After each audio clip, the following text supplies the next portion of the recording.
Congratulations! You have found the Lambcast, the official podcast of the large association of movie blogs, also known as the Lamb. The Lamb is the largest collective of online movie blogs and podcasts with 2,000 members and counting. Every week on the Lambcast, various members of the Lamb community get together to talk about our favorite subject, movies. So bookmark the Lamb and follow us on social media. Be sure to join us each week to hear a lively discussion of films and movie-related talk from our members. Join the flock at largeassmovieblogs.com. Hello, everyone, and welcome to the Lambcast. This is episode 751, and I'm your host, Richard Kirkham from Kirkham A Movie A Day.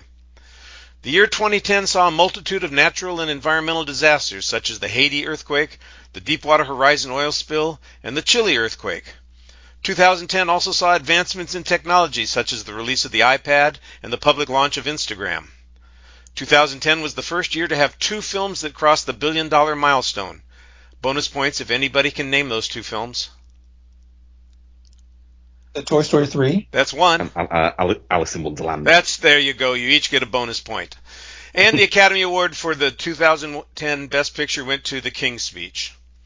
There were a lot of films released in 2010, and on this week's episode we're going to explore some of them. Welcome to the Decade Lookback 2010. Now, everyone on today's show can remember 2010 firsthand. Let's just see how good those memories are. Tony Coogan, what were you up to in 2010? Were you wearing long pants by then? well, I think at that time I was making my way through my GCSEs, so like my high school exams, at least the first year of them, get ready for sixth form. All right. Well, Howard Casner, did you see any domestic films in 2010? Yes, I did. There are three of them on my list. So he managed to see some that didn't involve some writing on the screen. Yes. Good for you. Good for you. We're going to do a round-robin sharing of the 5 films that we picked to talk about. Everybody was supposed to bring a list of 5 movies. Some people will have a theme that they hung around with. Some will just want to list their 5 favorite films from the year. It was open to the guests this week. We lost a few guests in the process, but we have 2 folks who are ready to talk about 2010, 14 long years ago, the first year I actually started blogging. So from a historical perspective, for me, it feels like an eternity. You guys ready to go? Yeah. Oh, sure. Well, Howard, we're going to have you start. Tell us if you had a theme, what it was, and if not, don't worry about it, but tell us how you're going to rank their films. Well, as usual for these shows, I just chose what I thought were the 5 best films of that year. And so I go from 5 to 1, 1 being my favorite film of that year. All right. And if I'm going to get a pineapple kiosk, this is probably the only one I'm going to get it for, because in 5th place is Toy Story 3. And yeah, you were right on pineapple kiosk here. So we'll wait to talk about that when Tony has it, unless you have it ranked number 5, Tony. No, it's higher up on my list. All right, then we'll come back to it. Tony, what have you got in your number 5 position? So, as with Toy Story 3 being on my list, I'm doing my theme because times I've been online because I've been wanting to champion more animation. And so for this I'm doing my top 5 favourite animated films of 2010. Now, there is a bit of a caveat here because I'm basing it on UK release dates. And to confirm everything, I've gone to the UK Film Distributors Association to get the confirmation from them on what animated films were released in 2010. So there may be probably some films that released in America or other parts of the world in 2009. That's on my list. But I'm basically on what my list is. And so for my number 5, I'm going for How to Train Your Dragon. All right. Well, I think that was a 2010 release for the U.S., so you're in good shape there. Yeah. Yeah. So that one, this is one where I wasn't really have any high hopes for it. Like the book series, Wasn't really a thing for me when I was growing up, so I don't really have any memories of on that side of it. And a lot of the trailers I was seeing were a bit, weren't really enticing me to it. But I started seeing more reviews of it as it was going on, and got really interested in seeing it, and went to see it with my family. And it was also one, if I think I saw it in IMAX. At least in 3D. I can't remember exactly, but it's just one that was a massive surprise for me. I didn't expect it to be as good as it was. Like, there are some parts of How to Train Your Dragon that still, throw me off. It always irks me that the teen characters have American accents and the adults have Scottish accents. That's all. That's always irks me about How to Train Your Dragon. But it's one where the actual performances themselves are good enough that you can't at least overlook it. Like, Jay Baruchel does, right kind of work to show the awkward side of Hiccup at first, and then his growing bond with Toothless Dragon, and his growing assertiveness as he gets more experience in dragon training. And I still think his role Stone Vast is Gerard Butler's best performance across the full trilogy of the How to Train Your Dragon films. I think his peak was probably in How to Train Your Dragon 2, but it's still great work here, and aided by the excellent animation work. And it's really the animation that really sets it out. Like Chris Sanders in their animation work for DreamWorks has really been at the top tier of what DreamWorks has done. Even right now with the Wild Robots out in cinemas, that film looks gorgeous, and see a lot of the hallmarks that came with Wild Robot. You can see star points in How to Train Your Dragon, and especially watching it in 3D, the flight scenes, especially the first proper flight scene we get in the film.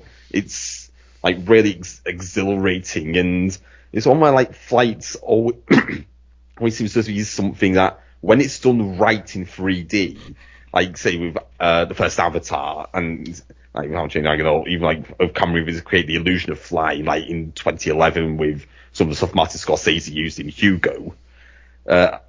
When this flies done right, it is a really great immersive experience, and I probably think How to Train Your Dragon is the peak for that. And I think a lot of it also aided by the excellent music from John Powell. There are a few more the cliche parts of the plots for How to Train Your Dragon that kind of stop it from being a bit higher in the list, but it was a really pleasant surprise for me, and I still have a lot of fond memories of it, even if I do think the sequel is just that bit better. I think we did a franchise look back on How to Train Your Dragon. We did, and I was on that episode. Yeah, good. Well, I just looked up my list, my top 10 list for 2010.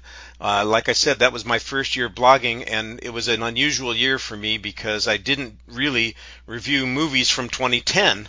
I was working on my original project, which was involved looking at movies from the 1970s. But I did decide to do an end-of-the-year top 10 list, and How to Train Your Dragon was my number 2 film of the year. And I said, frankly, this might be the best movie on the list. I have a movie that's a little bit higher that's going to come up later, but that's because I personally liked it the best. This is a fantastic choice. I had 3 animated movies on my top 10 list, and How to Train Your Dragon was, in my opinion, at higher. I love Toy Story 3, and we're going to be talking about it in just a minute. The main drawback that I have is just the number. It's Toy Story 3, so they keep going to the well. They manage to find good things every time they do that, but of course it's a little less fresh. It's a little less, I don't know. I don't want to say inviting because it's perfectly inviting. It does feel like a continuation as opposed to necessarily something that is new. And so that's why I had How to Train the Dragon up the top. And I'd agree with you with most of the comments that you made about the actors in the film. I thought they were all very good. I do think it never bothered me about the accents being different. I'm watching a cartoon about dragons, so the fact that we have inconsistent accents. By the way, I'm not even sure why the Vikings have Scottish accents, but that's okay. What the hell? Well, the media, most media now, Vikings are always Scottish. So that works for me. That's all good. That's all good. Howard, did you have some thoughts on How to Train Your Dragon before we move on? Well, I want to say that I saw it, but I have to be honest, I just don't remember it. So I'm not sure if I didn't see it or for whatever reason, I just don't remember. Well, it certainly will not be coming up in our exit question for you this week then. What is our exit question? Because I saw it and I thought I had an answer. What movie can you say you've watched at least 20 times? Yes, that's right. Yes, I did have an answer to that. So How to Train Your Dragon will not be showing up there. Yes, I got it. Right. Well, in my number 5 position, first of all, I did have a theme also. Like Tony had the animated films, I decided that I was going to do what seemed to me just the most overwhelming genre of 2010, action films. I couldn't believe how many action films there were on the list, and some of them were so similar to one another that it was a little screwy.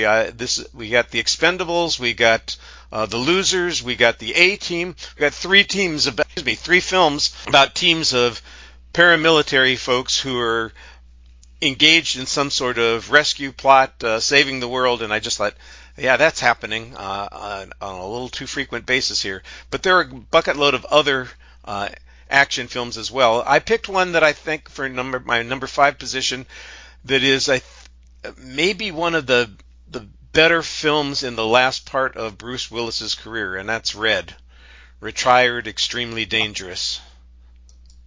That is so much fun.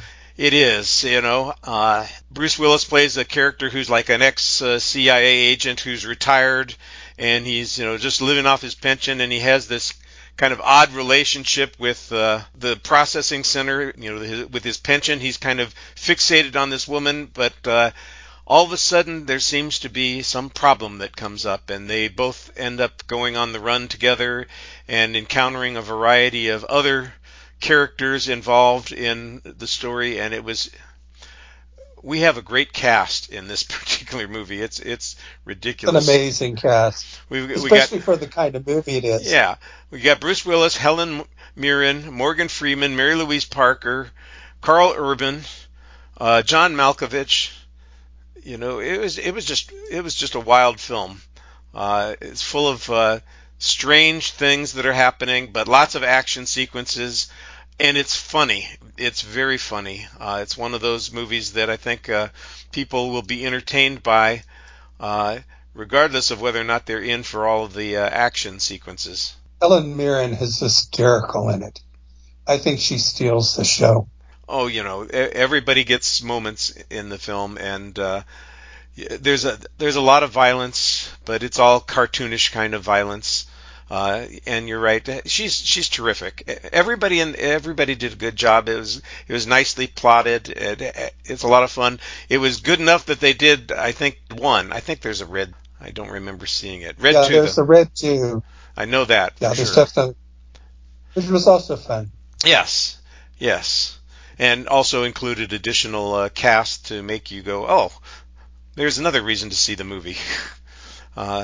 So, like I said, there were a bucket load of action films this year, and that would have been my number 5 action film. It did make my top 10 list for films for the year because I was very entertained by it. So, I'm also happy to say that as well. All right, Howard, we're back to you.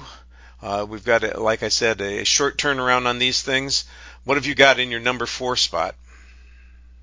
Well, I have 2 films on my list that were both bombs, and this one is kind of a legendary bomb. I don't know if I want to go quite that far, but it's almost more known for being a bomb than anything else. And I've never understood why it failed, but it's Scott Pilgrim versus the World. It was produced and directed by Edgar Wright, and it's based on a popular graphic novel. I think it's an incredibly imaginative story. It's about this young man who's in love with this woman, but to get to her, he has to eliminate all the boyfriends that are between him and her. And and does it. Each one is a different style. Anyway. Kieran Culkin, I think, steals the movie. He plays Scott Pilgrim's best friend, and he's just great. He may win the Best Supporting Actor this year for Real Pain, but I really love this film. I've seen it maybe 2 or 3 times, and I just don't understand why people don't like it. I just don't get it. Well, what can you do? I remember seeing it and enjoying it quite well, but I have to admit that I haven't gone back to see it. I may have seen it a second time when it was released video, but I can't even remember that. I get the feeling that it's a film that probably was really designed for people who are gamers and comic book fans, and it's the premise is great and it's entertaining enough for people who have no association or connection to that world, but my guess is that it would be the people who were in that world that would really embrace it the most, and for some reason I guess they didn't. Yeah, so for me, I was really started to get into more of the gaming scene at that time, so I was starting to get myself more familiar with the retro game stuff, and so I was pretty much in the right kind of audience to watch Scott Pilgrim. And if this was a list of my favourite films of 2010, then Scott Pilgrim probably would be on there. But it's also one where I have first-hand experience of people just not really getting it, although the actual circumstances is interesting one. It was a few years after Scott Pilgrim came out, when I was doing my A-levels, we did me and the class was in, we did a field trip down to London, staying on HMS Belfast, which for school trips does let students stay on it. And then as part of that, on the the night of and doing something to watching a film with everyone in there, the film they chose was Scott Pilgrim versus the World. And I could feel everyone in the room except me just not getting it, not gelling with it. And part of it is it's a group of students in London and it's clear they want to do something, actually take advantage of being in London. So being on an old World War II warship watching Scott Pilgrim probably wasn't the best scenario to watch it, but I still have a lot of fond memories of it. I mean, looking at the cast list of it, it's just seeing how many fairly relatively big names just had roles in Scott Pilgrim, and actual experience had so positive enough that pretty much everyone came back for the anime series they did last year, which still had a right on and that's really good as well. If you get a chance to watch it, I highly recommend watching it. It's Scott Pilgrim Takes Off. Yeah, I mean, it has, I guess Michael Cera is the lead, but Brie Larson is in it, Chris Evans is in it. Not sure Chris Evans was quite Chris Evans at the time. And Anna Kendrick, Aubrey Plaza, Mary Elizabeth Winstead, it was just... It was chock full of talent. Sportsman. Yeah. Yes. Like Red, it is just chock full of really good actors, and sort of some of them at the beginning of their careers. Yeah, I agree with you that it does seem like it got neglected. I didn't check the box office on it. I seem to remember it being moderately successful, but not taking off the way they wanted it to. Do you have some other information? I understand. Well, it's sort of a legendary bomb. It's one that everybody talks about doing so poorly. I guess according to this, it's not horrendously awful. Well, except its budget was 60 to 85 million, and it made almost 52 million. That seems high from what at the time, but from what I remember. But it didn't do well. It didn't make its money back. It's one that made a couple of money back on re-releases and on its DVD release. Right. Yeah, it may have done much better there, and it may develop more of a cult following. I mean, what I find interesting is that I'm not its target audience. No, I don't think either you or I would be in that category. Tony would have fit in that category for sure. But I loved it. I enjoyed it quite well, but I do remember, I don't think my wife cared much for it. My older daughter, I think she liked it well enough, but for some reason she was a little put off about it.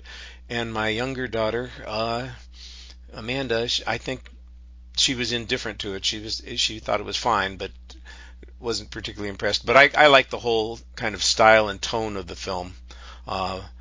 It was one that I considered for my list, but I ultimately chose some other films. But I'm glad it's made somebody's list. Tony, what's your next animated film?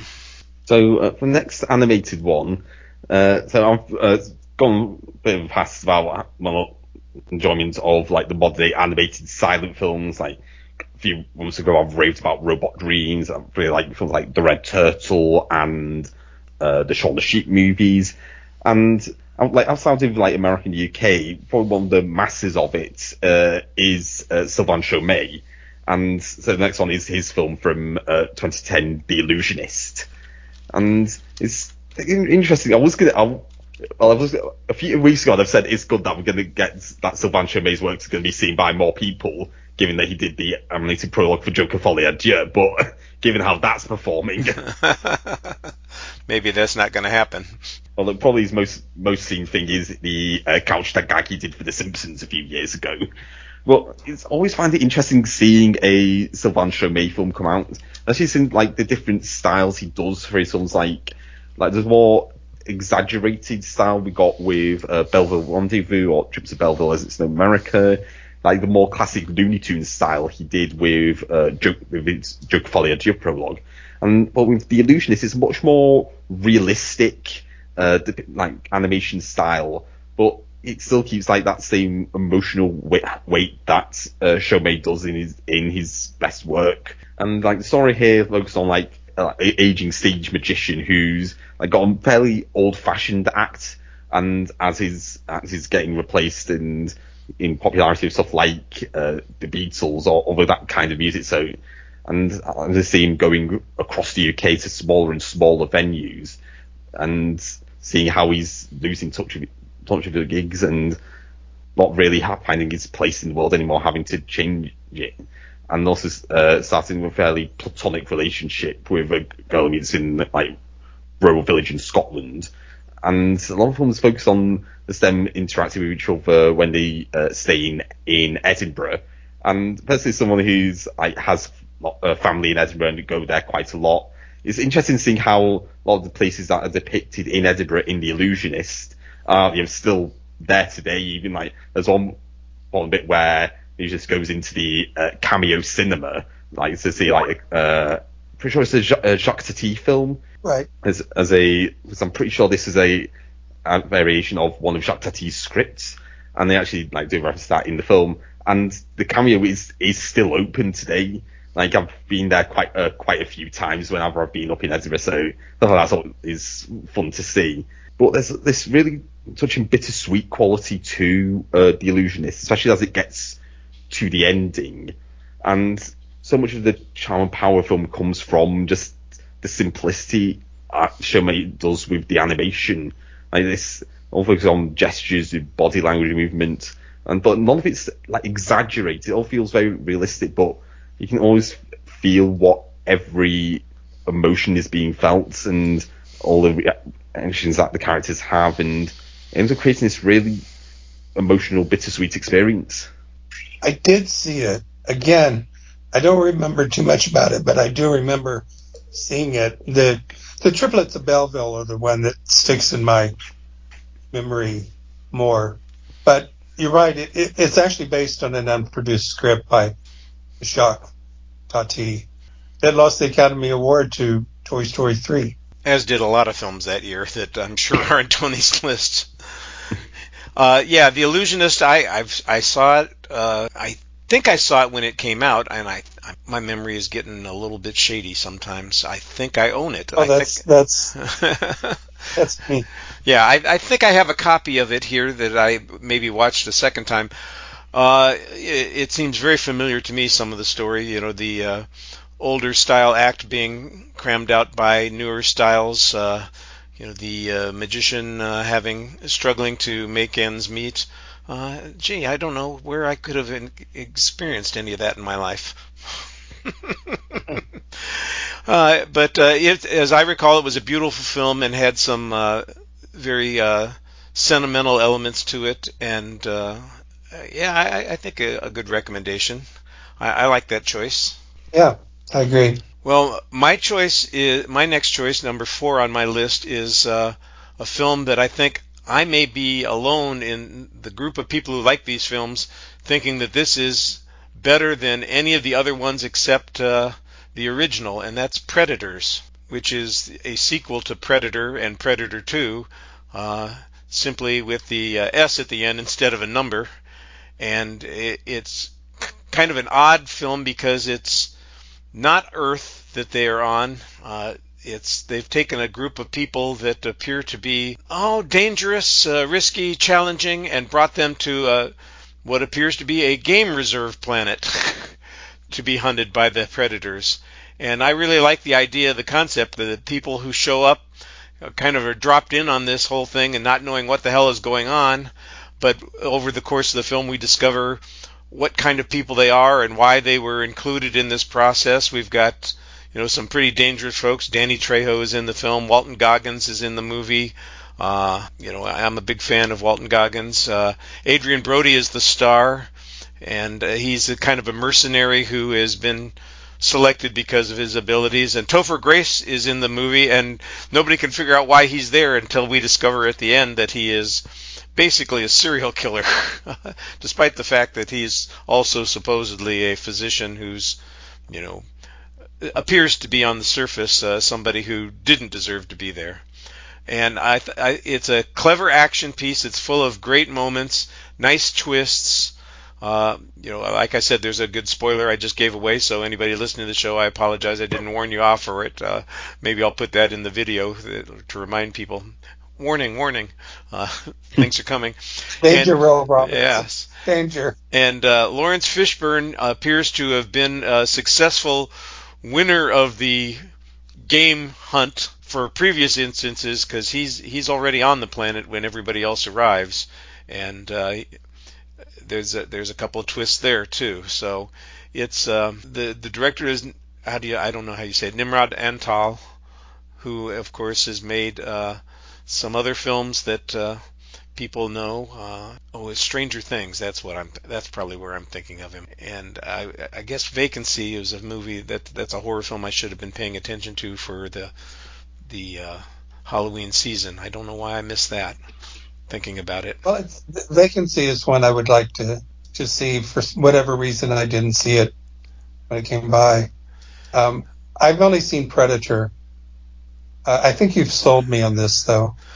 I really like I like the film, but I appear to be in the minority. It did okay business, and I think that there were some fans, but not many. And when people think of the series, the Predator series, it doesn't come up as many people's favorite. And Prey, of course, was excellent, and so maybe I would say the original Predator, then Predators, then Prey, and then whatever else they've had after that is far below that. Yeah, I remember watching this and having a good bit of fun with it. And it did take a while to get used to the idea of Adrian Brody as an action hero, even when he was previously like action stuff in King Kong, he wasn't really playing like the stoic. He wasn't the tough guy in King Kong, and it was more like a by necessity sort of action hero in that situation. Yeah, well, there's some great action scenes here, like the fight between the Predator and the member of the Yakuza, like with this, with the katana. That's one of my favorite action scenes in the Predator series. And like I said, you've got a great cast, and even you also got Mahershala Ali shows up is a role in it, and that's a great scene. And as I said, Walton Goggins is always great to watch. So it like I said, it had plenty of surprises in it for me, and it sustained me. So and I liked it quite well. And like I said, these are my favorite action films from the year. Predators did not make my list of the best films of the year, but that's just because I had taste for other things as well. Howard, I know that you're interested in what's the best, so tell me what's the third best film that you saw in 2010. Well, this is the first of my two foreign films, and it's White Material, directed by Claire Denis, who is one of the new leading French filmmakers. It stars Isabelle Huppert, who's perhaps my favorite actor in the world, or at least my favorite female actor. She owns a French coffee, a coffee plantation, and the country is not named, but it's a French-speaking African country. And there's a civil war brewing. But because she's French and because she's white and because she's, part of the colonialism, she just can't seem to get it through her head that she needs to leave. That somehow, because of her background, nothing bad is going to happen to her, and she just needs to get her next batch of coffee done. And there's just something quite fascinating about her just having this psychological disconnect from what is going on, which I'm sure is a comment on French colonialism. But Huppert is great. The film is really fascinating to me. Claire Denis is probably, I think it's a she, recently did a sci-fi film called High Life, which I thought was terrible, but a lot of people loved it. And that's probably what she's most known for over here. That's my third film. I don't think I've heard of this film before, and it says 2009, but I assume it probably opened in the U.S. in 2010, so I'm not going to fuss about it. Actually, it opened in France in 2010 as well. In 2009, it did nothing but play film festivals. And then it opened in March 2010 in France. So that's why I thought, Yeah, no, I think the next one may be that way too. Well, I'm not going to send you to calendar jail. You don't have to worry about it. Tony, have you seen this movie? Do you know anything about it? No, this isn't one I'm familiar with. I knew that Howard was a fan of Isabelle Huppert, so it shouldn't surprise me that this film appears on his list. And checking information, apparently it was quite well liked by critics. So good on you. She's a very. I keep wanting to say she, and I never quite remember is a she or not. But yes, it is. It's a she because I see the picture and it better be a she. She is one of the most critically popular French directors today. Well, thank you for bringing that to our attention and reminding us that not only are there foreign language films, but there are films made by women that ought to be looked at and are worth seeing.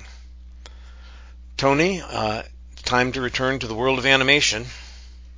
Yeah, well, since animation one also continuing with foreign language films.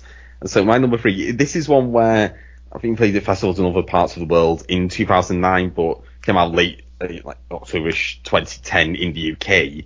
And this is A Town Called Panic. Talked about this on podcast before, but this is one where, well, firstly in terms of like actually as a film fan, A Town Called Panic actually plays a pretty important role for me as actually being the film that's introduced me to like the more independent cinemas, because I've listened to the review that was done for it by film critic Mark Kermode and got really interested in seeing it, but the only cinema playing it near me was the Fax Picture House in Liverpool. So went there with my dad to watch it, and it started me like that becoming one of my go-to independent cinema for quite a few years. Like, a lot of like my film experiences seeing like older films and foreign language films, independent ones in the cinema came through the Fat Picture House, and I probably wouldn't have that same relationship with those films if it wasn't for A Town Called Panic. The actual film itself, firstly I wanted to make sure I got a few stop motion films on my list. There's going to be another one later on, and this one is like an interesting one. Like, like the kind of like Green Army Man figures, the ones with the two boards on their feet. It's done with like that style of the figures, and the actual plot of the film is bonkers. Like, Like, if you just talk about any part of the film, any like an individual 5-minute bit of it, there's enough plot to fill like a full length film, and it's just like a lot of it is just small like little cutaway stuff and minor bits in the town called Panic. Like there's one bit which is a 5-minute scene where the characters find a group of scientists in a giant robot penguin and the scientists spend their whole time throwing giant snowballs at days, and just stuff like that is just completely insane. Or there's one bit where the characters need to get the walls of their house back, so they trick a group of fish people that have stolen their walls out of the house by having a horse dressed up as Father Christmas.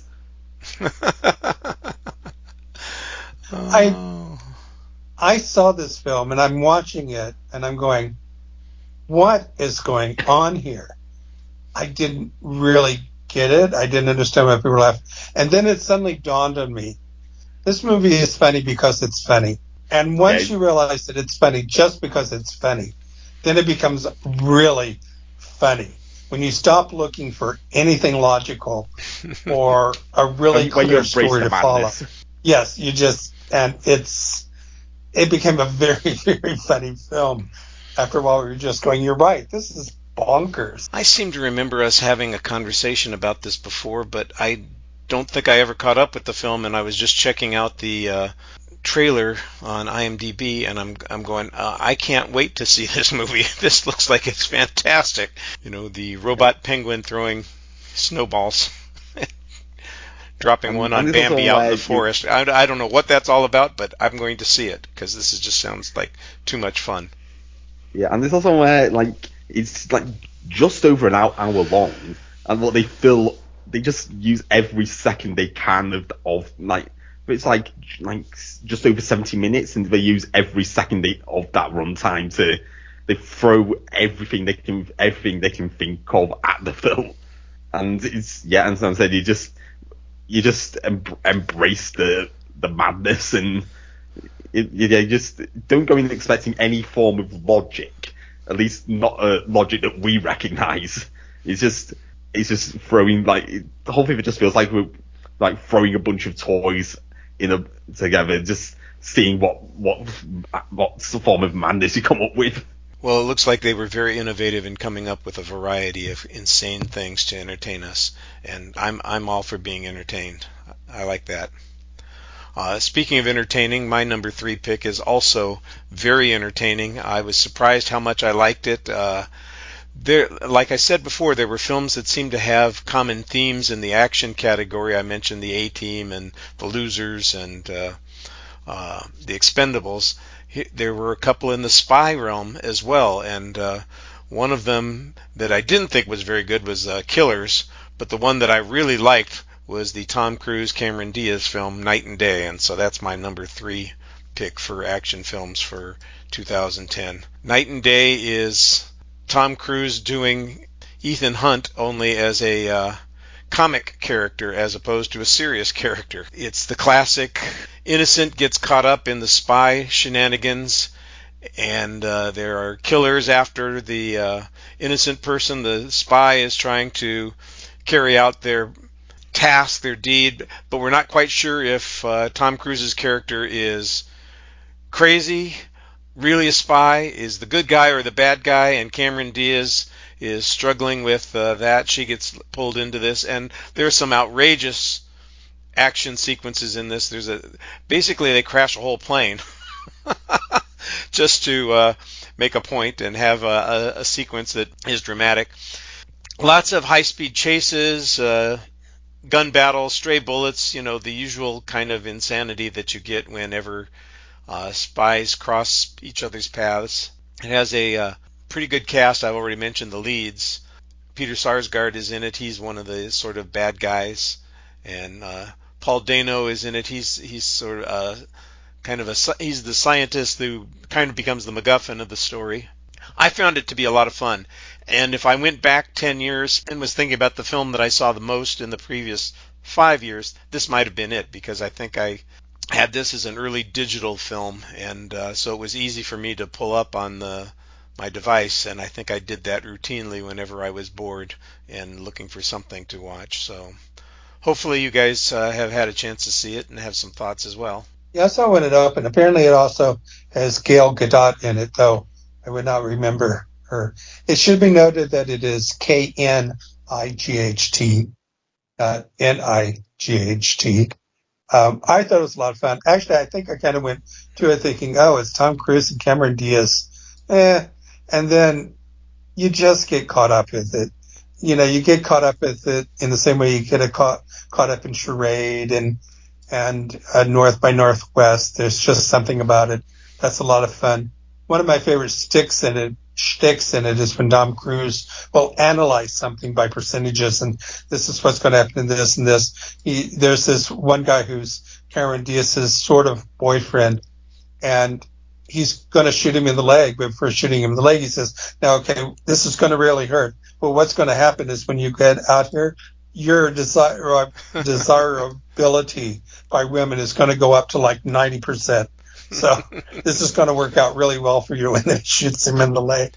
And he's right. It did go way up for this guy. It's a fun film. We've come back around, Howard. It's your turn. Okay, this is my second French film and last. It's A Prophet.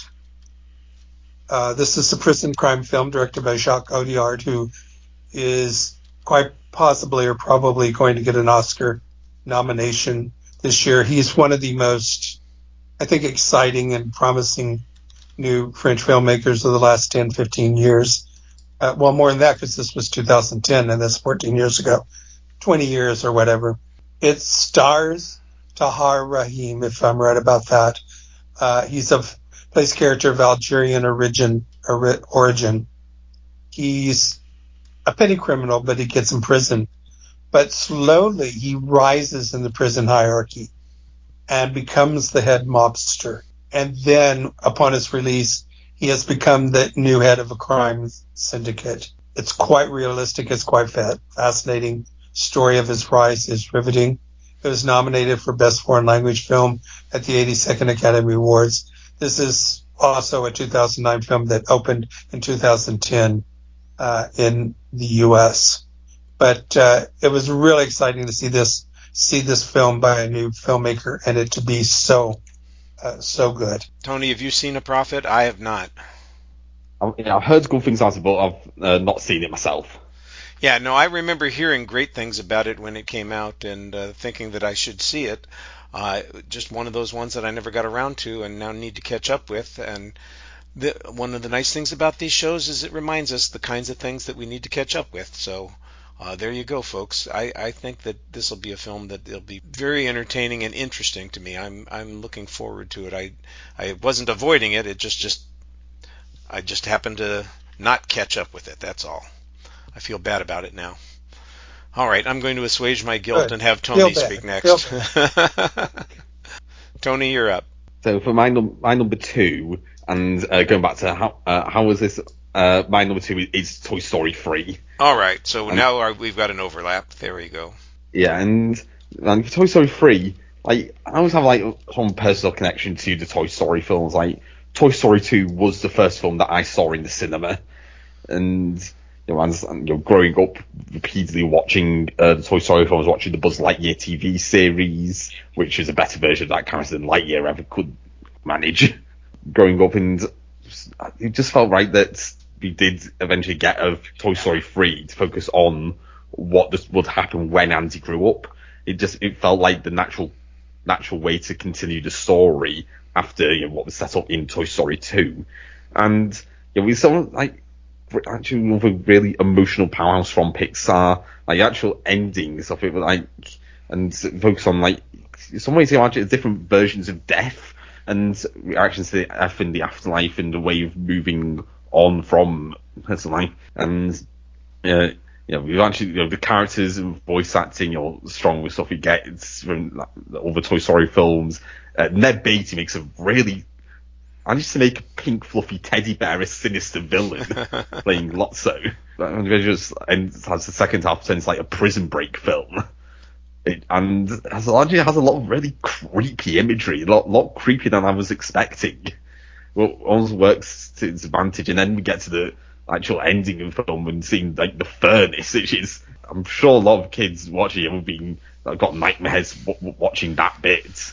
It also keeps the emotional core of the Toy Story films focused on the characters, and even like some of the darker side of it, there's still a lot of really fun moments to it. Like, we've got Timothy Dalton as a thespian head guy called Mr. Pricklepants.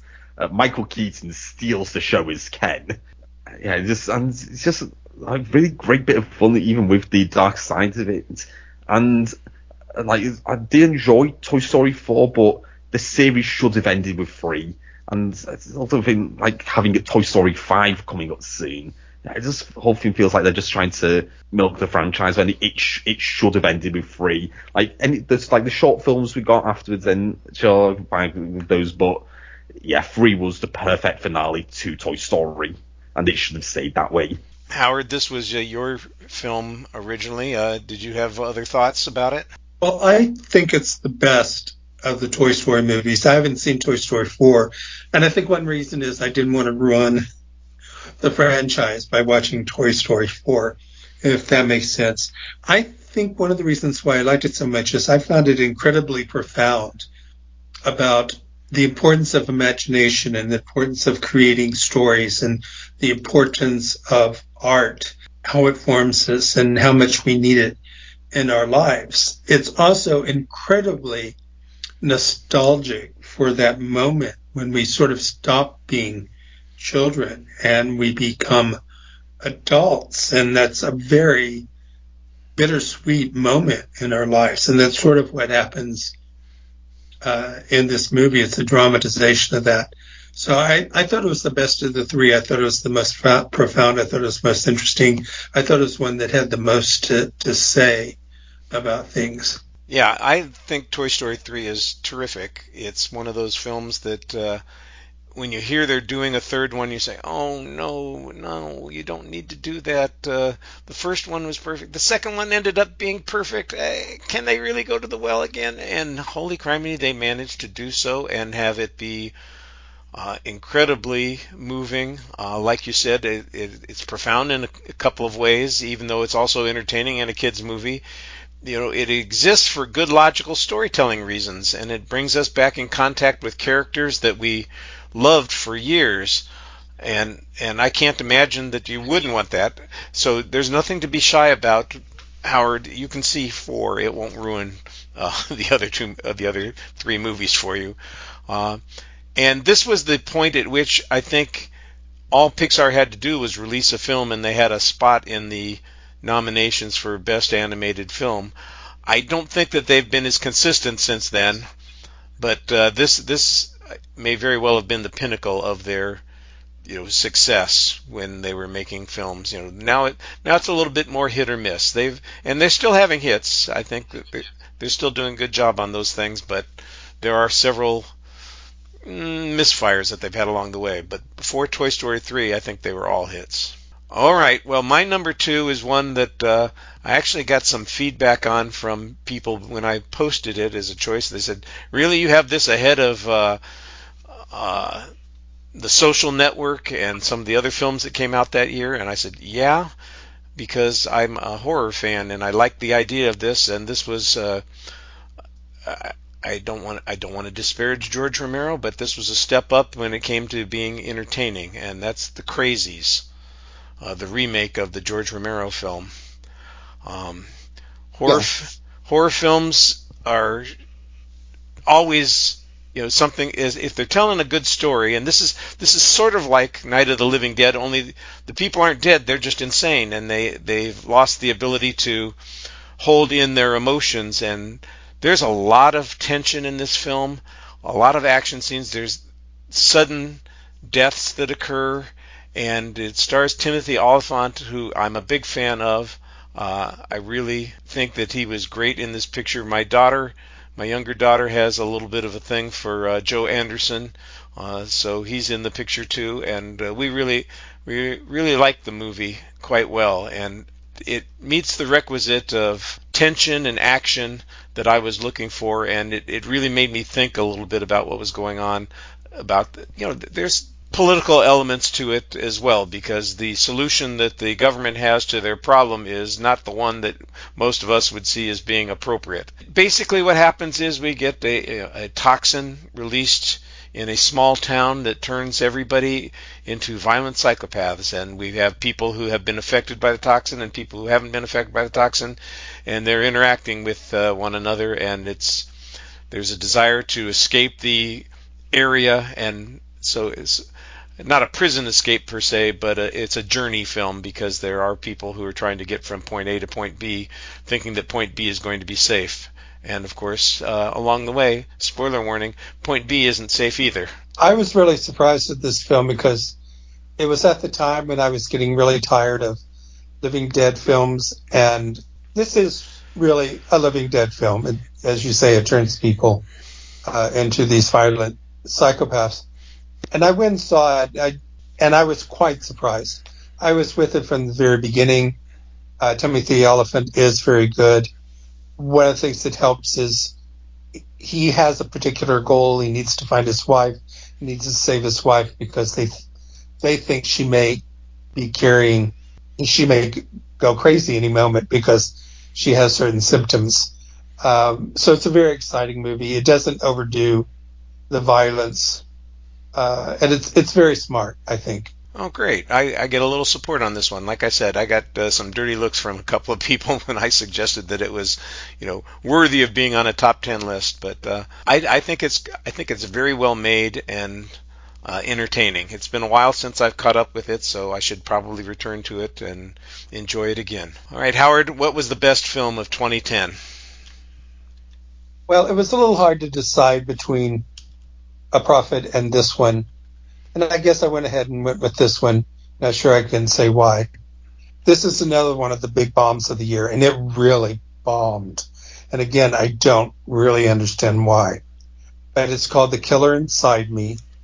It's an adaptation of a 1952 novel by Jim Thompson. And if you're familiar with Jim Thompson, you sort of know what you're getting into here. It was directed by Michael Winterbottom. Casey Affleck has the lead, and I think this is probably his greatest performance.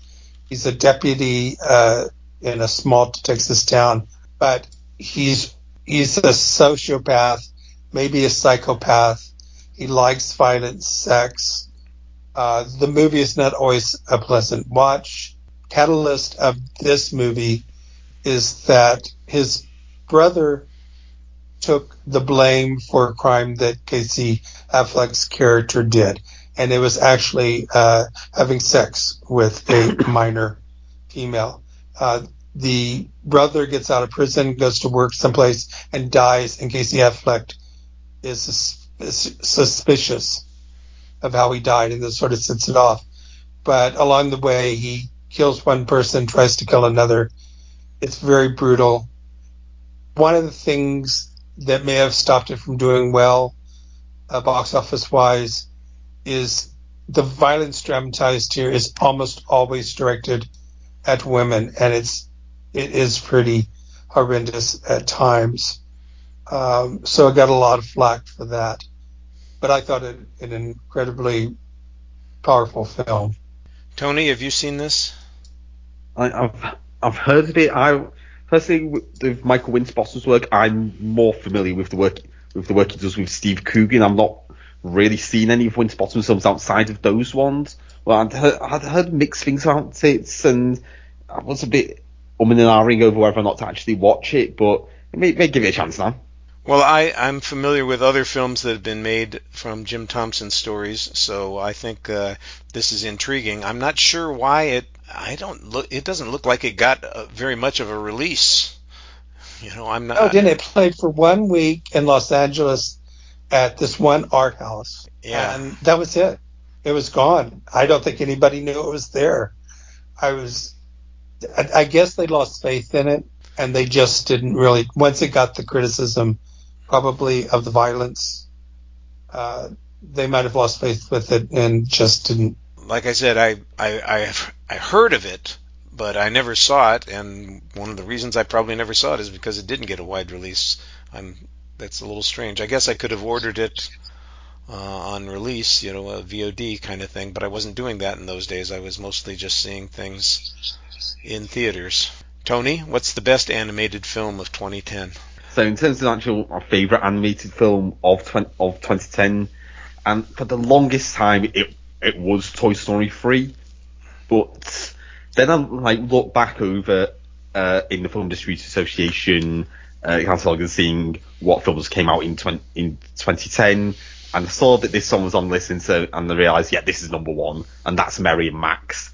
I've talked when we did the Chicken Run Don Nugget episode last year, the Exit Question for Dinosaurs, we talked about other stop motion films, and Mary and Max came up on that one, and it's just one that I just absolutely adore this film. Every time I watch it, it gets better and better in my mind. It's not the easiest to watch. It goes some really dark places in points, but there's a great heart to it. So, people don't know, the film's focused on a young girl living in Australia who becomes pen pals with a man living in New York City, and just the film focuses on the friendship that the two have over the decades that they spend writing to each other, and it turns out it's a really touching story. Characters Mary and Max are both really lonely people, and I find their connections to each other helps bring the best out of them. It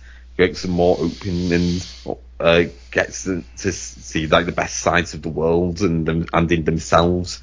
And a lot of it is aided by the strong voice work, the two stage performers adults from Philip Seymour Hoffman and Toni Collette are excellent. This is one of my favourite performances from Philip Seymour Hoffman, and given his excellence, all the excellent work that he's done throughout his career, that's saying a lot. And also have to give massive praise to a performance from Bethany Whitmore as the young Mary, who anchors a lot of the early parts of the film, and really comes around giving it a lot of his voiceover, and also with the overall narration from Barry Humphries. Has this really warm side to him that helps create this harmonious style bit. The animation style that Adam Elliott goes for, is a very unique style of stop motion animation. You've seen Mary Max or his short film Harvey Crumpet, or trailers for his upcoming film Memoir of a Snail, which I'm really looking forward to seeing. It's charmingly ugly is the best way I can describe Adam Elliott's animation style. It all works in creating this great atmosphere and tone for the film, even in terms of the different colours he uses, using a more brown sepia tone look for the scenes in Australia and black and white for New York, or with individual bits of colour, particular a red pom-pom that Max ends up wearing on his Omega. That becomes a very powerful symbol of the friendship that Mary and Max have. And as I said, it's goes into a lot of really dark places, suicidal tendencies. Max has Asperger's, so it's dealt with the treatment of people with Asperger's and the ethical questions over people being treated with Asperger's, and whether or not it's something that should be quote unquote cured. I just keep finding it's a really beautiful, touching film, and it's one where every time I watch it, I get some more weight from it.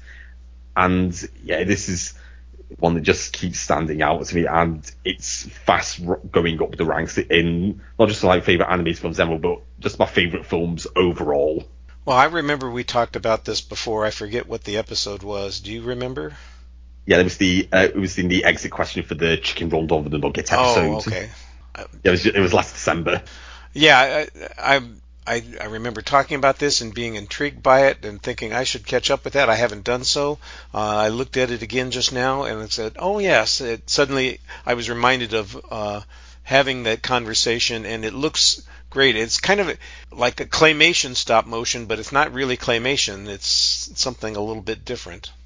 Yeah. So it's kind of like, let's say one thing, think of more like, if you've seen the more mature stuff that Aardman did in the pre-Wallace and Gromit era, it's kind of like that kind of vibe. If you people know what that animation style was. Yeah, I think people will appreciate it, and like I said, I remember your enthusiasm. I didn't remember when we talked about it, but I do remember that you were enthusiastic about it, and it was on the exit question. Good deal. Well, my top action film of the year, and frankly, it was my favorite film of the year. It continues to be one of my favorite films of all time. Is my introduction. I won't say it's my introduction because I had seen a Matthew Vaughn film before, but it was my commitment to Matthew Vaughn here. I love Kick-Ass. I knew this was going to be on number one. And this is a movie that was, I just think it was designed with me in mind. It has action sequences that are over the top. Nowadays we get these kinds of action sequences all the time. In 2010, they were relatively fresh and new. It's got characters that I just adore. Hit Girl is one of she might have been my favorite character of that previous decade. I could really appreciate the way she felt about things, and there are things that happen in the film that sort of justify the way she acts. I wouldn't say that we should all become psychotic vigilantes out there, but there are times when you think, it wouldn't take much to push me over the edge. In looking at the history of this film, Roger Ebert hated this movie, and this is one of those times when I thought, you've missed something. I understand that you have some criteria, some standard that you're holding it to that just doesn't work for me. This is just a movie that is so inventive. It has a sense of humor to it, but it's also subversive of the comic book style films. I think Nicolas Cage has given good performances since then, but this was kind of at the tail end of when he was an A-list star before he went into all of the other stuff that he's done, and he's done some good film work in the last few years, but this was a terrific role for him, playing a Batman-like character who has his daughter as his protege. And the use of the music, this is one of those things, like I said, it's probably designed for me. We get all kinds of references to other movies in this. I love Mark Strong. I think he's a great supplement to most movies, and he's in this. Aaron Taylor Johnson, I don't remember if this was his first film, but it was certainly his breakout film, and he's going places. I think breakout film in America at least, and like in the UK he had Nowhere Boy, where he played John Lennon before this, but that was more of an indie one. This is probably the one that really got him noticed. Yeah. I saw Nowhere Boy, and I thought I came out, and it may very well have been, the release is different in one part of the world than the other, because I'm pretty sure I saw Nowhere Boy after I saw Kick-Ass, and might have been one of the reasons I went to see it was because he was in it. So, it's way too much fun. I wish the sequel was as good. It's okay, but it just doesn't measure up to the original Kick-Ass, and it's violent as all hell, and it's irreverent in a lot of ways, but it is colorful and fast and full of the kinds of things. Like Howard was talking about Scott Pilgrim versus the World. Some people just didn't get it. I think that Kick-Ass is a movie that works that way. The people who get it love it, and the people who don't get it, couldn't stand it. Yeah, for me, I'm one of the people that got it. I was probably exactly the right age for Kick-Ass to really hit me as it did, and yeah, I've watched it a few times since. I love the film. I know there's some parts that haven't quite aged as well, but I still, when it works and it stands out, it's still brilliant film. The action scenes are still excellent. I feel like even after all this time, Matthew Vaughn is still trying to replicate that kind of lightning in a bottle feel that he got with Kick-Ass. Like you feel like Argyle or Kingsman films, none of them really hit the same way as Kick-Ass. And even like now we're thinking like doing like a whole like crossover thing between like Argyle, Kingsman, and Kick-Ass, and I just think that's just, I don't see that work, especially with the Matthew Vaughn we've got now. But I can also very easily see Kick-Ass. It feels like one that comes very close to just not working. But I think it's the performances that really make Kick-Ass work. I think if it wasn't for the performances from Chloe Grace Moretz and Nicolas Cage as Hit Girl and Big Daddy, I think the film wouldn't work at all. It's like those two performances are really what make it work. And even like our films now, we doing references to Kick-Ass, like I mentioned in the top 10 films of 2023 with Nimona, and having a blatant reference to Kick-Ass with one of the action scenes playing the version of the Banana Splits theme. Yeah. And even like other films like N.T. Stevenson, when they talk about the creative inspiration for the character of Nimona, they said that they'd based it on Moretz's performance as Hit Girl, so it was a bit of a symbiosis that she ends up actually playing the character in the film. But yeah, it's like no long people are telling it, but yeah, this one just really hit exactly the right way for me. At exactly the right time. Good. You know, like I said, we have a big age difference. I was 52 when the movie came out, and it was working for me. And you were, what did you say? Probably 16, 15? I think when it came out, I think if I'm remembering the release date right, I probably just turned 15. So I think this was probably the first film rated with a 15 rating that I was actually 15 to see in the cinema. Well, I released my inner 15-year-old. It was definitely a movie I embraced from the very first moment that I saw it. Howard, do you have any thoughts on Kick-Ass? This is embarrassing to say. I can't remember if I saw it. Well, I could tell you if you saw it, you would probably remember it. So it'll be something that you can catch up with. That's okay. Yeah, I need to. I definitely need to, whether I've seen it or not. There's sometimes, I don't know why it happens, but it happens to you too. For some reason, oh yeah, a movie doesn't stick with you, and it doesn't necessarily have anything to do with the movie. Sometimes it's just the time of day. I was wearing the wrong pair of pants to the theater, and it distracted me the whole time, and I forgot that I even saw the movie. Right. Well, we have a little bit of extra time because we had some dropouts on the show, and I want to give people a chance to maybe offer any honorable mentions that they didn't include because they were restricted to 5. But since we have some time, I thought maybe I'd give you that shot. Howard, were there a couple more films that you wanted to draw our attention to from 2010? Yes, I'll mention 2. The first one is Animal Kingdom, 2010 Australian crime film. It has a great cast: Ben Mendelsohn, Joel Edgerton, Guy Pearce, James Frisch, I don't know how to pronounce it, Luke Ford, Sullivan Stapleton, and Jackie Weaver in the film that brought her to America's attention. She got an Oscar nomination for this. Had my favorite line of the year, "And you've done some bad things, sweetie," which was so effective that when they started when they started redoing the advertisement, that was it. That was the advertisement, her line. "And you've done some bad things, sweetie," was what they put on the poster. It's based on some real people. It's basically about a young man whose mother overdoses, and he goes to live with his grandmother, who is the matriarch of this crime family. It really happened, and how he becomes more involved with that. The other one I'll mention is Carlos, also known as Carlos the Jackal. It's a French-German biographical film. In some places it's a miniseries. In other places it's a film. It's 3 parts, and it's about this real person, Carlos. He is not the Jackal, but he became nicknamed the Jackal later on. Some people get that wrong.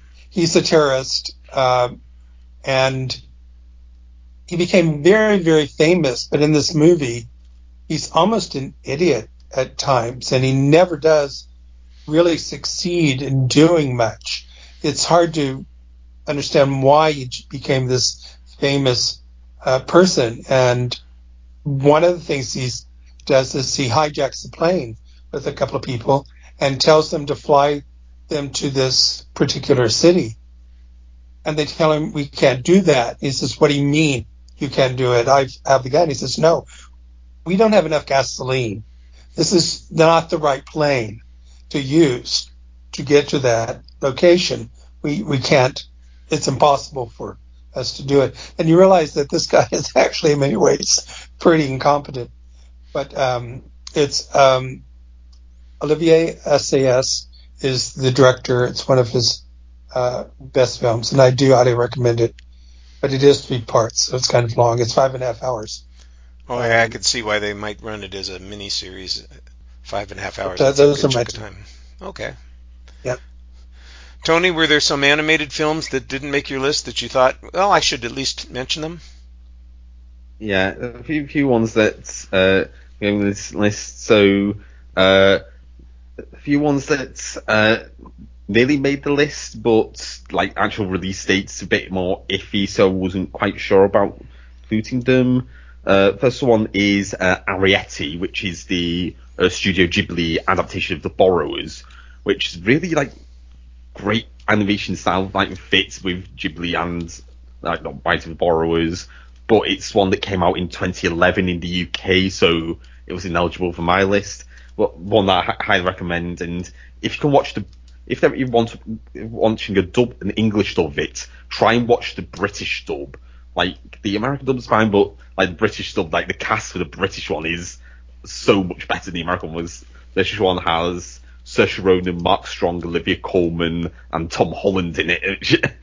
Great cast. Another one I enjoyed was A Cat in Paris, which the actual animation style was fun to watch, but I think the thing that held it back for me watching it is when I watched it, I had an awful dub for it, which just completely destroys it for me. And I think if I watched it in the original French, it would probably be a better overall experience for me. And then also there's another like fairly charming one with Moomins and the Comet Chase, although since that one was more of a compilation of TV episodes from I think this like 70s or 80s. So that's the one that's part of my list. But there's one where I had an interesting cast for it. At the time we've got fairly sweet, light-hearted film about the end of the world. But it's an interesting cast we've got with at least the English cast with Stellan Skarsgård, Alexander Skarsgård, and Peter Stormare and Mads Mikkelsen showing up. And then some few other ones that may have made my list, but I haven't seen, so I can't really comment on them, are Megamind and Chico and Rita. Those are the 2 ones that bit on my blind spot, so hope to see those sometime soon. And then just for 2010 in general, in terms of if I was doing it as a list of my favourite films from 2010, if I was doing 2010, then if I'd include potential ones in there, would have been Inception, The Social Network, Mike Lee's Another Year, Made in Dagenham, Four Lions, and I'll talk about Kick-Ass. And if I was doing like actual favourite films of 2010, those ones will be vying in there alongside Toy Story 3 and Mary and Max, which are probably and these films I've talked about. Good deal. Well, I'm going to stick with just the action films that didn't make my list. I won't go to the more general direction. I think I'll mention 2. Unstoppable, which is a terrific action film about a runaway train that has a lot of actors in it, but the 2 main leads are Chris Pine and Denzel Washington as the engineer and conductor on the train that has gotten loose, and it's based on a real incident, but obviously it was way over dramatized for entertainment purposes. It's quite suspenseful. It does use a little bit of CGI magic here and there to get things to work, but that's okay. It's a tense situation, and I liked it. It's a Tony Scott film. I think it might have been his last film. I'm trying to remember. I think it was his last film. And it was a go-to whenever we would get together with our group of friends, and sometimes we'd be spending a weekend up in Big Bear for in the winter, or we go out in Utah for a fall outing or something like that, people would say, well, let's bring some movies. And I think 2 or 3 times Unstoppable ended up being one of our choices because it was something that everybody found entertaining, and it was acceptable if kids walked into the room. And something that is completely unacceptable if kids walk into the room is Piranha 3D, which is a ridiculous movie, but highly entertaining, and involves effects that are really entertaining if you see it in 3D. Don't let your kids anywhere near this movie. It's just not appropriate whatsoever. It's full of bad jokes, you know, and including bad dick jokes. And let's just say that the 3D effect is used in a very entertaining way during the movie. The movie did not play in theaters very widely. I think I had to drive down to Hollywood to see it at the one screen that it was playing in when it was released, and I was glad that I did. I feel ashamed to admit it. I enjoyed the hell out of that movie. Well, we're going to take a quick break here to hear from a fellow Lamb Podcasting Network show, and then we've got an exit question to finish up with. Hey, Jay, can I ask you a question? Sure, Mark. Far away. How come Carter's always sliding around in Deep Blue Sea? Well, And how come Preacher has a bird in the kitchen? I think... Should Janice have won an Oscar for all that exposition? Yeah, I Who mean... did the sharks hate the most? How far did Jim travel underwater? Why do they keep calling Brenda Tower? Mark, please, we've already covered all of these topics and many, many more on Deep Blue Sea, the podcast. You mean the podcast where we analyze Rennie Harlan's 1999 masterpiece, Deep Blue Sea, chapter by chapter? Exactly! Find it everywhere podcasts can be found. Well, it's time to wrap up the show, and we're going to do that with the exit question of the week. Since we're talking about 2010 and it was 14 years ago, there's probably a lot of movies that we watched repeatedly because they were on cable or satellite, or because we obtained them on physical media. Those of you who are not fans of physical media, shame on you. Join the club and become a preserver of culture by holding on to physical media. The question for the week is, what movie can you say you've watched at least 20 times? I can say I've watched Kick-Ass at least 20 times, but there are other films that will fit into this category as well.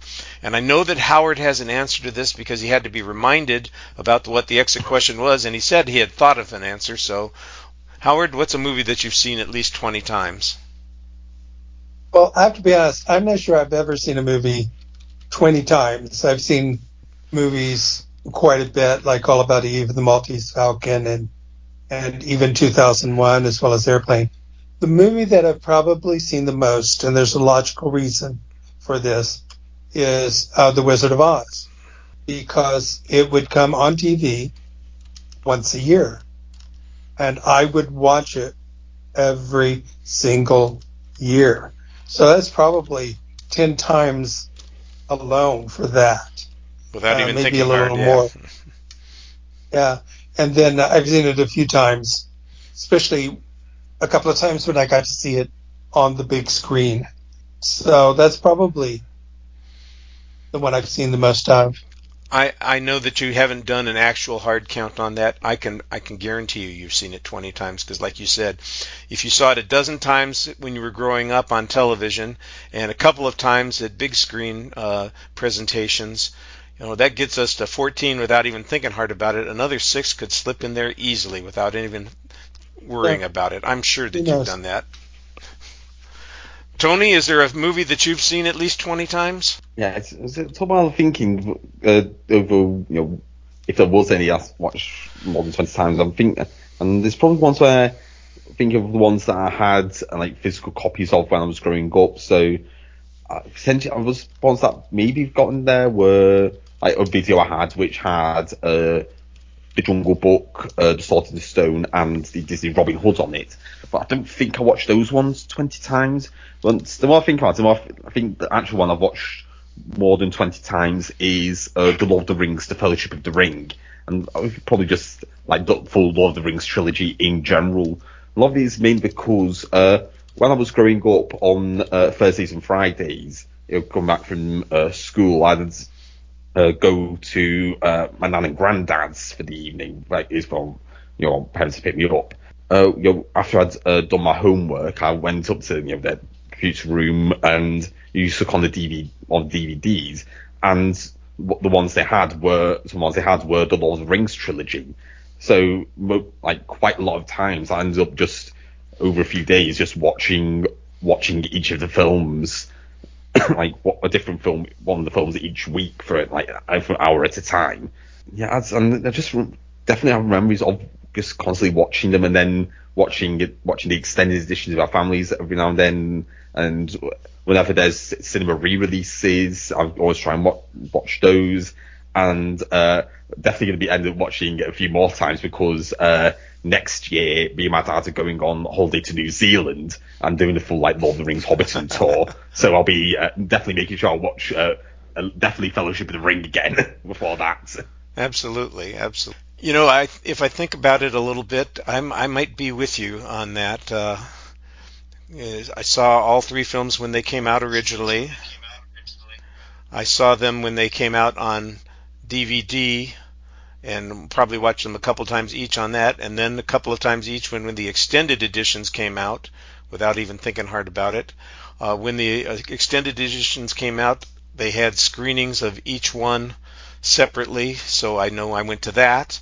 And I know that I've done the full extended theatrical releases of all three films in a single day. I've done that 3 times.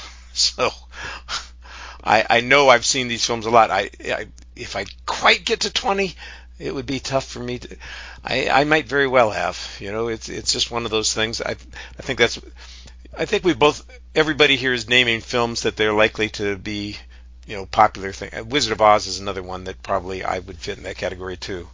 Mine's easy, and nobody's going to have any surprise at this. I've seen Jaws not only 20 times. I've seen Jaws at least 100 times. I've watched Jaws annually for 40 years. I've watched it 3 or 4 times a year for 30 of those years. I've seen it on the big screen 15 to 20 times. It's one of those movies that is essential to me. It's my favorite modern film, and I think of it as a modern film even though it is 50 years old. It's one of those movies that I think is essential to the modern era of cinema, and it's easy for me to pick out that I've seen that one so many times. Like kids in the era of Star Wars, I'm sure I saw the Star Wars films a number of times. I didn't hold the record for the number of times I saw Star Wars in a theater, but I did spend a summer when Star Wars first came out, probably went on a weekly basis for 10 or 12 weeks to see it in a theater. So over the years, those films would fit in that category too. And I know that I've seen Goldfinger at least 20 times, and there may be other Bond films that fit in the category too. It's nice to have something that you're committed to, isn't it?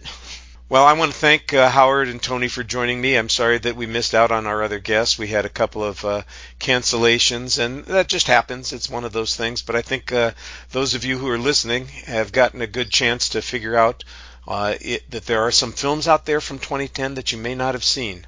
Before we go, I want to give my guests a chance to promote anything that they think that you should look at, turn your eyes and ears to. Howard, you're up first. What have you got that people might want to see?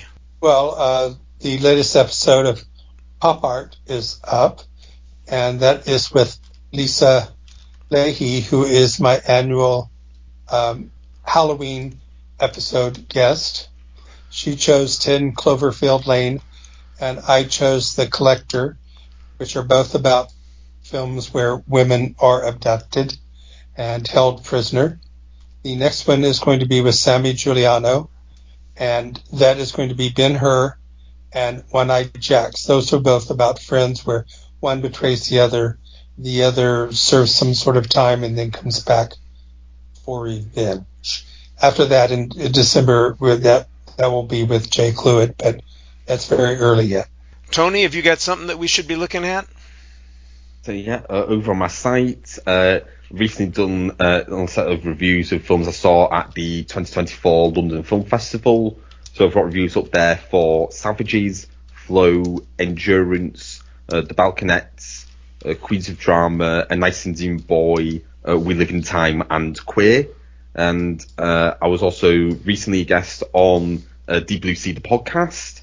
And as always, you can find my podcast on the Wicker Man. Just search Wicker Man Podcast. And just to remind people, on my site, I cover films that I've seen in a theater. I got a little behind last week because I went to 2 double features last weekend, and trying to write about them and keep up with the podcast and the video version of the podcast, I just ran out of time. So I did a video take on the 2 double features. That's something that I'm featuring on my site now. So it's the double feature. And I have a little videos talking about Season of the Witch, the Halloween 3 film, which played with the Return of the Living Dead. And then the other double feature was Death Becomes Her and Jawbreaker, which I'm not exactly sure how they fit into the horror film category for the Panic at the Paramount, but that's the way they scheduled them, and that's the way I saw them, so I'm just including them for that reason. Well, once again, I want to thank Tony and Howard for showing up this week, and we look forward to visiting another decade and another year in that decade somewhere down the road. But for now, we're just going to leave you thinking about Kick-Ass and Animal Kingdom and Toy Story 3, apparently, because everybody needs that trauma in their life. Thanks, everybody. Bye.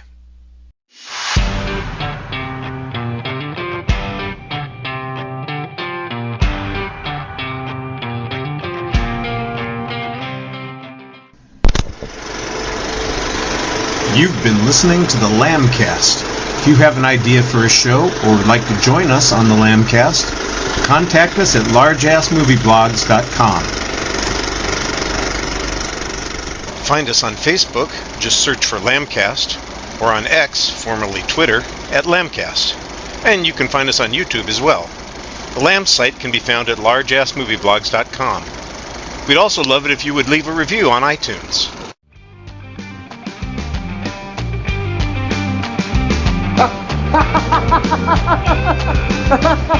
It's over!